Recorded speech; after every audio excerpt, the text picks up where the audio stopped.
Baik, Shalom. Ya, saya persiapkan untuk share materi malam hari ini, kiranya tampilannya tidak ada gangguan dan memastikan bahwa semua bisa lihat share tampilannya. Baik, malam hari ini beberapa di antara kita mungkin yang sebelumnya Bible Talk dengan saya tahun-tahun yang sudah berlalu pernah membahas topik ini dari beberapa angle yang mana malam hari ini kita akan lebih dalam lagi membahasnya tentang penguasaan diri. Ya, di mana bicara tentang penguasaan diri, bahwa penguasaan diri sesungguhnya adalah buah roh. Ya, itu yang pertama, bahwa penguasaan diri adalah buah roh. Ya. Nah, di 1 Korintus 12 ya, ayatnya yang ke-8 sampai dengan ayatnya yang ke-10.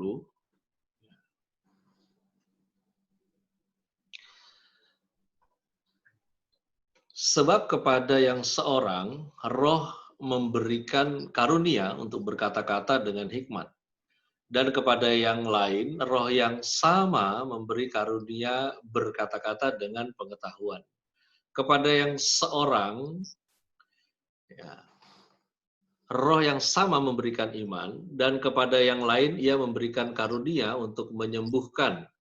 Kepada yang seorang roh memberikan kuasa untuk mengadakan mujizat, dan kepada yang lain ia memberikan karunia untuk bernubuat. Dan kepada yang lain ia memberikan karunia untuk membedakan bermacam-macam roh. Kepada yang seorang ia memberikan karunia untuk berkata-kata dengan bahasa roh, dan kepada yang lain ia memberikan karunia untuk menafsirkan bahasa roh itu. Ya.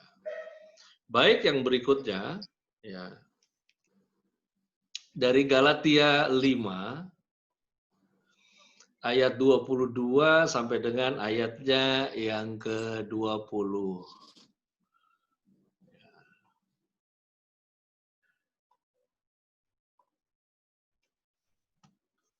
22 sampai 26. Tetapi buah roh ialah kasih, sukacita, damai sejahtera, kesabaran, kemurahan, kebaikan, kesetiaan, kelemah lembutan, penguasaan diri. Tidak ada hukum yang menentang hal-hal itu. Barang siapa menjadi milik Kristus Yesus, ia telah menyalibkan daging dengan segala hawa nafsu dan keinginannya. Jikalau kita hidup oleh roh, baiklah hidup kita juga dipimpin oleh roh. Dan janganlah kita gila hormat, janganlah kita saling menantang dan saling mendengki. Ya. Nah, di dalam bahasa Inggrisnya berarti pembatasan diri, di mana dalam Galatia 5 tadi, ya, di ayat 23 diterjemahkan dengan ekkrateia. Ya, ekkrateia yang punya arti penguasaan diri atau pengendalian hawa nafsu. Ya, ekkrateia. Lalu kemudian dalam terjemahan Yunaninya menggunakan istilah kratos. Ya. Kratos yang berarti membatasi kekuatan. Jadi ada pengertian di dalam penguasaan diri, diantaranya adalah pengendalian hawa nafsu dan membatasi kekuatan. Yang juga punya istilah lain, kelemah lembutan. Tetapi kelemah lembutan merupakan istilah yang sudah menjadi produk, ya, sudah menjadi produk daripada penguasaan diri tersebut. Jadi dari dua tampilan ayat tadi mendahului bahwa disimpulkan penguasaan diri adalah buah roh, bukan bawaan lahir. Nah, buah roh penguasaan diri membuat orang percaya itu menjadi mampu membatasi diri dalam hal tindakan, mampu membatasi diri dalam hal pemikiran, dalam hal perasaan, termasuk hal-hal yang disediakan bagi kita. Ya. Jadi di mana tadi diterjemahkan penguasaan diri, pengendalian hawa nafsu, kemudian membatasi kekuatan, di mana buah roh penguasaan diri membuat orang percaya mampu membatasi diri dalam hal 4 tadi. Tindakan, pemikiran, perasaan. Bahkan termasuk terhadap hal-hal yang disediakan bagi kita.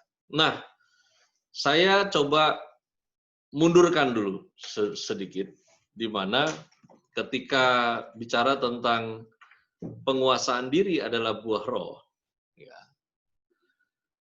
nanti masing-masing kita bisa melakukan pendalaman lagi dari 1 Korintus 12 ke Galatia 5. Di mana di 1 Korintus 12, 8-10, di sana tercantum 9 karunia, yang kemudian di Galatia 5 tercantum 9 buah roh. Mengikuti urutannya, maka urutannya dari karunia menafsirkan bahasa roh itu sesuai dengan urutan buah rohnya adalah penguasaan diri. Ya, saya kembalikan lagi sambil memperhatikan tampilannya di layar, di mana menafsirkan bahasa roh tidak melulu tentang di mana berkata-kata dalam bahasa yang tidak bisa dimengerti, kemudian mendadak bisa ngerti. Tidak melulu mengacu ke sana. Jadi 9 karunia, produknya 9 buah. Nah, menafsirkan bahasa roh, perhatikan baik ayatnya menggunakan huruf R yang kecil. Nah, kemudian produk buahnya adalah penguasaan diri. Perhatikan ya, disebut karunia roh, itu karena kemampuannya adalah oleh Roh Kudus. Lalu kemudian disebut buah roh, karena buah yang diproduk oleh kemampuan daripada Roh Kudus tersebut. Nah, dengan demikian, kemampuan untuk menafsirkan bagaimana roh Anda dan saya berbicara, ya, karena ingat, ketika manusia jatuh dalam dosa, kehilangan kemuliaan Allah, hubungan terputus. Ya. Akhirnya apa? Nggak hanya tidak bisa berkomunikasi dengan Tuhan, tetapi manusia juga jadi nggak bisa komunikasi dengan rohnya sendiri. Nah, dengan demikian, akhirnya dari kemampuan menafsirkan roh yang berbicara tadi, bahasa roh tadi, itu produk buahnya adalah penguasaan diri. Saudaraku, yang paling gawat dalam hidup ini adalah ketika Anda tidak tahu Anda mau apa. Kenapa ada orang-orang yang begitu? Karena belum terjadi kelahiran baru di dalam diri seseorang tersebut. Nah, oleh karena itu, bicara penguasaan diri, yang pertama kita mulai pemahaman bahwa penguasaan diri adalah buah roh. Jadi nggak ada yang dari sononya orang bisa kuasai diri. Karena penguasaan diri adalah buah roh. Nah, yang mana buah roh penguasaan diri membuat kita orang-orang percaya mampu untuk membatasi diri dalam tindakan, pemikiran, dan perasaan. Bahkan termasuk terhadap hal-hal yang disediakan bagi kita. Ya, apa sih yang disebut disediakan bagi kita?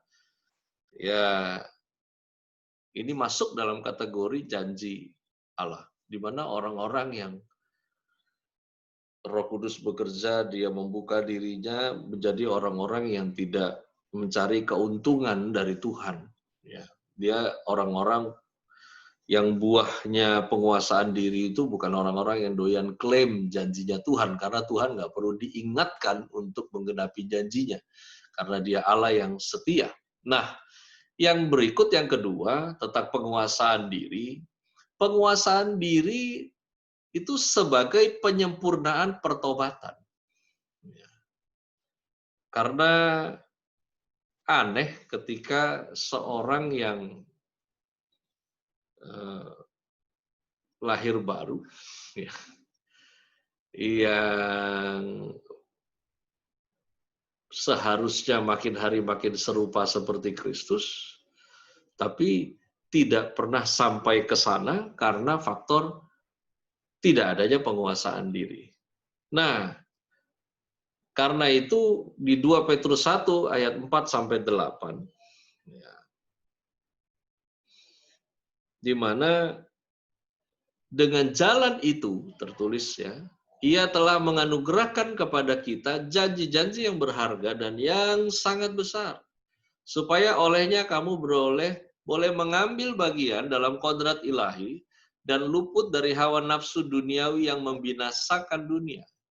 Justru karena itu kamu harus dengan sungguh-sungguh berusaha untuk menambahkan kepada imanmu kebajikan, dan kepada kebajikan pengetahuan, dan kepada pengetahuan penguasaan diri. Kepada penguasaan diri ketekunan, dan kepada ketekunan kesalehan, dan kepada kesalehan kasih akan saudara-saudara, dan kepada kasih akan saudara-saudara akan semua orang. Sebab apabila semuanya itu ada padamu dengan berlimpah-limpah, kamu akan dibuatnya menjadi giat dan berhasil dalam pengenalanmu akan Yesus Kristus Tuhan kita. Ingat, perjalanan keselamatan hidup kekal di bumi ini menuju kepada hidup kekal, di mana perjalanan kita menuju kepada keserupaan seperti Kristus. Keserupaan seperti Kristus adalah sebuah pembelajaran, pengenalan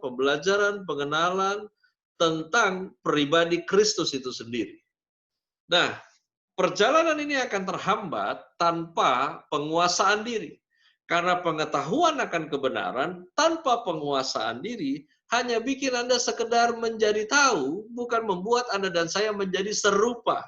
Nah, di 2 Petrus, ya, 1:4-8 ini, pada zaman gereja mula-mula berdiri, diawali dengan sebutan yang mana diciptakan oleh masyarakat di Antioquia, para pengikut Kristus disebut sebagai Kristen.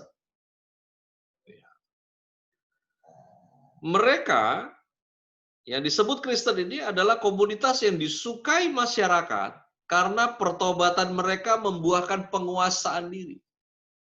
Sehingga keserupaan seperti Kristus itu muncul, nampak, kelihatan.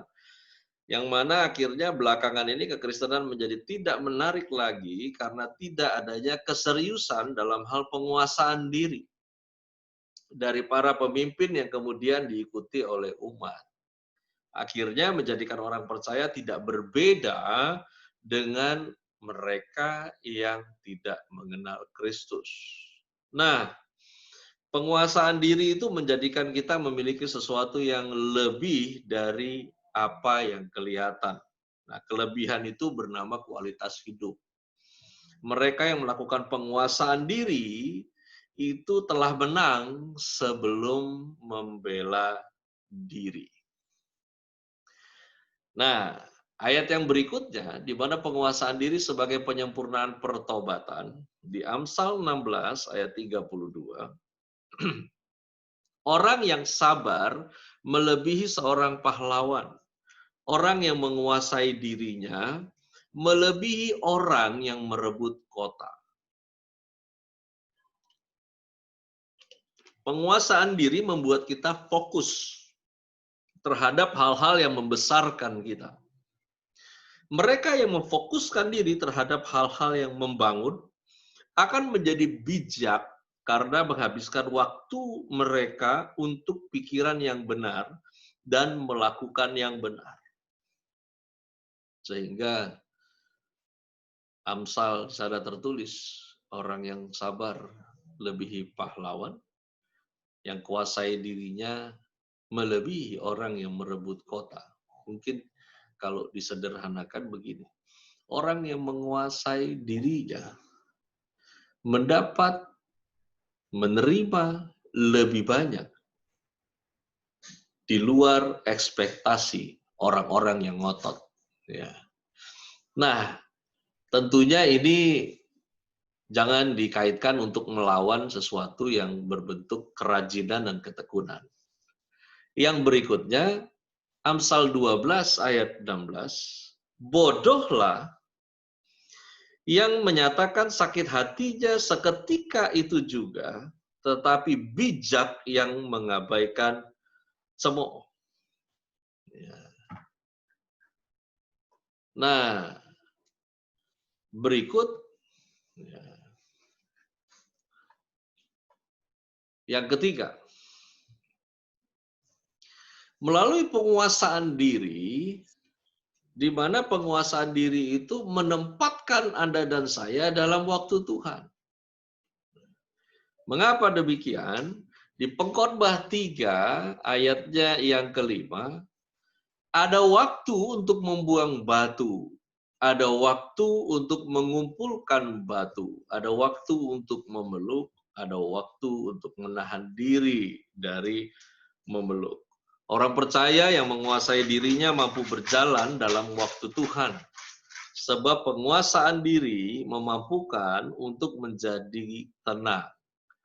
Penguasaan diri memampukan untuk berkomunikasi dengan Tuhan dalam doa. Akhirnya dapat melihat segala sesuatu indah. Ingat tadi bicara tentang menguasai diri juga termasuk di dalam janji Tuhan.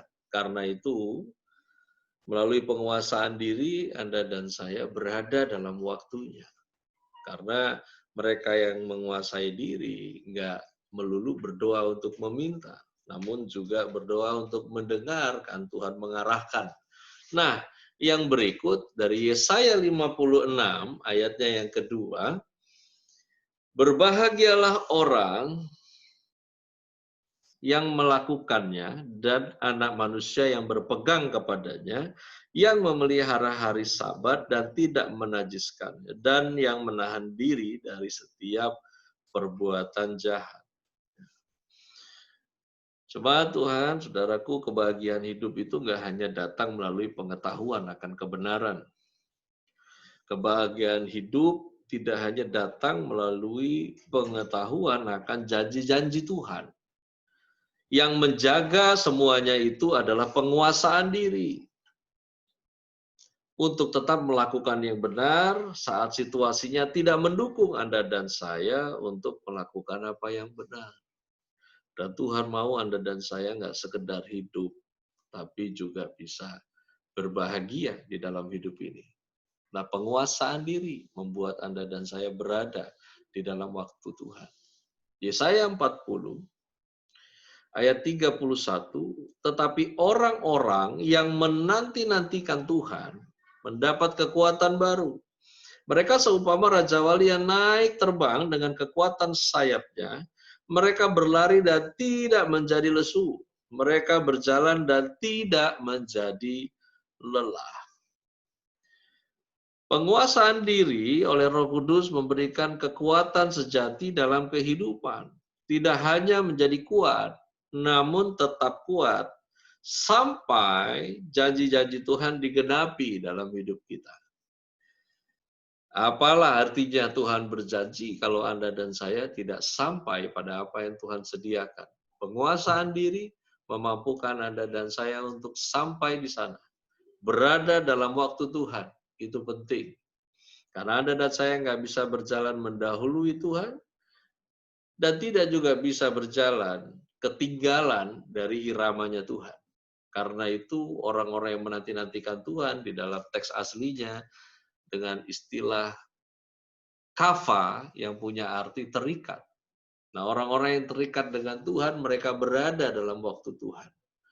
Ada banyak kasus di dalam Alkitab dan dalam kehidupan masa kini.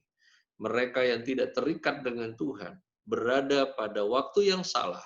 Akhirnya mereka ada di tempat yang salah dan berlanjut bertemu dengan orang-orang yang salah.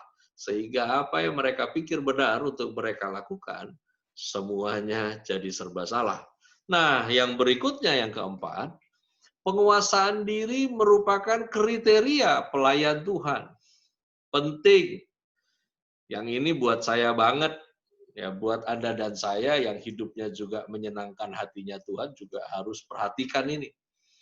Bahwa kriteria seseorang melakukan, ya, karena kalau kita bicara pelayanan nggak melulu bicara tentang kegiatannya, karena secara filosofi yang benar, pelayanan itu sesungguhnya adalah melayani hatinya Tuhan. Fokus yang disenangkan adalah Tuhan, bukan lain. Nah, di dalam 1 Timotius 3 ayat yang kedua, karena itu pendidik jemaat haruslah seorang yang tak bercacat. Suami dari satu istri dapat menahan diri, bijaksana, sopan, suka memberi tumpangan, cakap mengajar orang. Diulangi lagi di ayat yang ke-11, demikian pula istri-istri hendaklah yang orang terhormat, jangan memfitnah, hendaklah dapat menahan diri dan dapat dipercayai dalam segala hal. Penguasaan diri merupakan kriteria pelayan Tuhan. Jelas di Alkitab. Ini nggak ngebahas soal title-nya, nggak bahas tentang strata pendidikannya, tapi ini dia kualitasnya, yaitu penguasaan diri. Karena hancurlah apa yang Anda sebut lakukan semuanya untuk Tuhan dengan melayani sesama tanpa penguasaan diri. Bayangkan satu orang yang mengerjakan untuk banyak orang, sehingga banyak orang mengikutinya bagaimana orang yang memimpin mengikuti Tuhan. Namun akhirnya semua jadi rusak gara-gara si orang yang di-follow, yang mengikuti Tuhan, tidak memiliki penguasaan diri.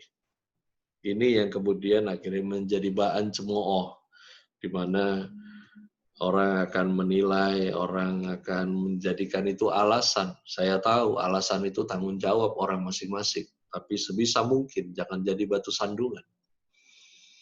Karena sesungguhnya mereka yang hidup di dalam Kristus itu mirip dengan mereka orang percaya yang berkerumun, berkomunitas ketika ada di kota Antioquia. Hidup pengikut Kristus dari dulu itu seperti ikan yang hidup di akuarium. Saya coba menganalogi, saya bukan bilang manusia sama seperti ikan, tapi ini analoginya. Bagaimana kita diperhatikan oleh dunia. Bagaimana kita hidup makin mirip Yesus atau jauh dari kemiripan akan Yesus itu sendiri. Nah, yang terakhir adalah tentang mengembangkan penguasaan diri. Ini penting, karena kita ngerti filosofinya, kita mengerti dasar pemikirannya. Kalau kita nggak paham tentang mengembangkannya, ya percuma. Ya. Saya mengulas kembali, kilas balik penguasaan diri. Yang pertama, bahwa penguasaan diri adalah buah roh. Jadi tidak bisa mendadak orang bisa menguasai diri. Tidak ada kemampuan dari manusia tanpa karya Roh Kudus, sehingga orang tersebut bisa memiliki penguasaan diri. Jadi Anda punya ilmu agri management dan lain sebagainya, tidak menjamin Anda bisa berbuahkan penguasaan diri. Karena penguasaan diri adalah buah roh.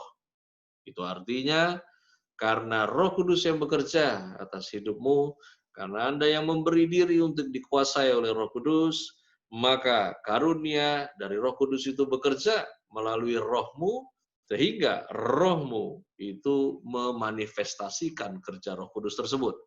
Dan produknya adalah buah roh.